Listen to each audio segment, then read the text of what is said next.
Yeah. Hi everyone. I'm not sure if it's a good or bad thing, but I've kept all the sports programs, sports books and sports memorabilia I've accumulated over the years. I've never got rid of it. So Max and I said yesterday, let's have a look through it, and we decided to pick out a few examples just to discuss and talk about. So here we go. I'm going to start with some guidebooks I got for the World Cup 1986 tournament and World Cup 1990. I used to love these sorts of books as a little boy. Maybe I was a bit of a nerd, but I craved the facts and the trivia they provided me with. Not just about the players, but also about the countries they came from. For example, here's Italy. Highlight some of their star players to watch out for in the tournament. Baggio, Baresi, Vialli, would all agree with that. And it also tells you about the population. 57.4 million. I love recalling that as a kid. And also the capital city of Roma. Scalacci became a star that tournament. And I always remember the semi-final, watching it when England lost to West Germany on penalties. I was on holiday in Butlins, Minehead. Max, what's the first thing you picked out? David Beckham and Steve McManaman. Anyway, who's Steve McManaman and why are they both in the box? Good question. So Max has picked out these models that my mum got me for my birthday at the time of World Cup 98 in France. No disrespect, Mum, but I wasn't really wanting this sort of thing, so I thought I'd leave them in the packets and see if one day maybe they'd be worth something, like Steve Carell does in a certain movie. He keeps the toys he got in packets, hoping that maybe they'd be worth something one day, and also don't touch them because you'll mess them up. In answer to Max's question, he already knows who David Beckham is. Steve McManaman was an England international who played for Liverpool.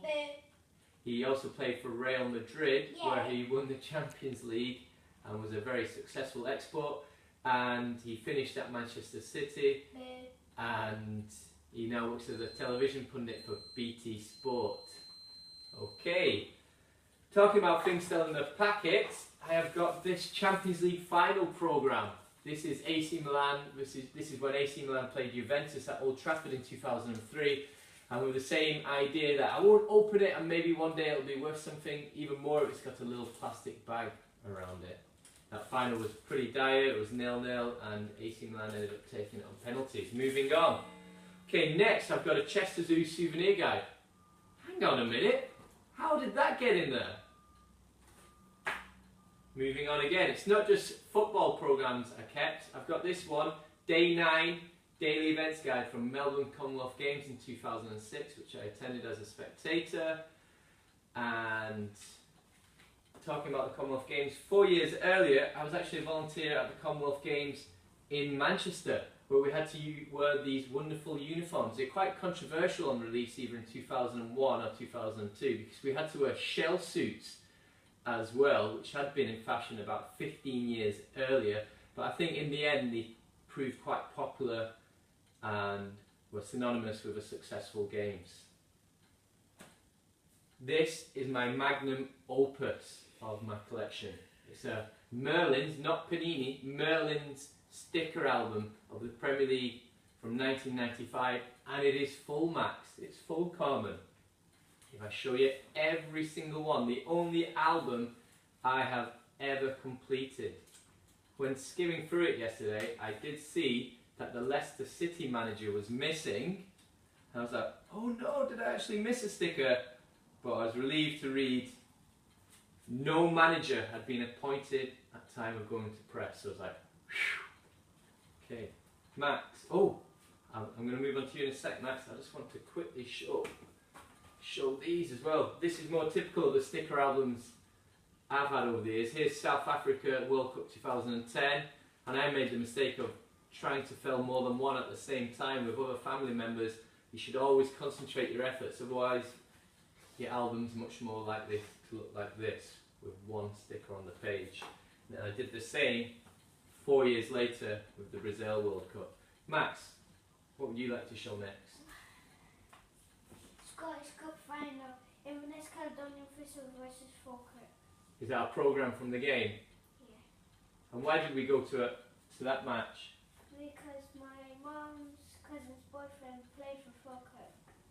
Cool. He was in the squad for Falkirk that day, wasn't he, at Hampden Park? No,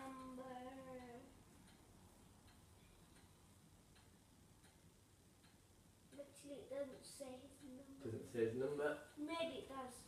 Okay, you keep looking. It might be 15. Was it 15? It might be because it says 1, 2, 3. Wait, 1, 2, 3, 5, 6, 7, 8, 9, 10, 12, 14, 15, 17, 18, 19, 20, 21, He's there. 30. 15. Yeah. Yeah, he Because was. but at the start it was 1, 2, 3. Ah, yeah. 5. He missed some numbers in squads sometimes. The beauty of squad numbers. And Max, the last thing you chose to show before we say goodbye, what was this one? Michael Owen's soccer skills. Why did you pick that one out? Michael Owen's soccer skills. Because I want to learn football skills and be better at football. Yeah, absolutely. And before we went looking through all these books and programs that are in boxes, Max was keen to pick that one out. If you've watched episode 2, you'll see Max having demonstrated some of his skills, and he's always keen to improve. Okay, I'm going to hand over to Carmen now. Thanks for watching our video. Like, comment and subscribe. Bye. Bye.